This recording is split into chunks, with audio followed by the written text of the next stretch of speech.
একাই পশ্চিমাদের বিরুদ্ধে দাঁড়াতে পারে, সমস্ত মুসলিম কান্ট্রি মিলে যা করতে পারে না রাশিয়া একাই সেটা করে ফেলে, চায়না একাই সেটা করে ফেলে, উত্তর কোরিয়া একা করে, ভেনিজুয়েলার মতো একটা দেশ, ছোট্ট একটা দেশ, সে করে ফেলে।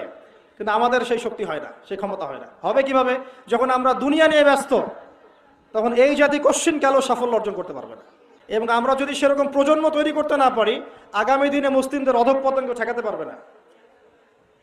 এটাই বাস্তব, লিখে নেন আপনি। বরং আমরা যত দুর্বল হব, ইসলামের শত্রুরা তত শক্তিশালী হবে এবং দিন দিন তারা আমাদের গলা টিপে ধরবে।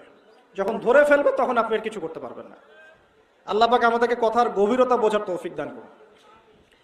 বাচ্চা কাচ্চাদের খাবারে সতর্ক হন, আপনারাও খাবারে সতর্ক হন।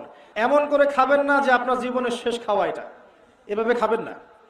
কারণ যে যত বেশি ভোগবিলাসী হয়, সে নফসের তত দাসত্ব করে।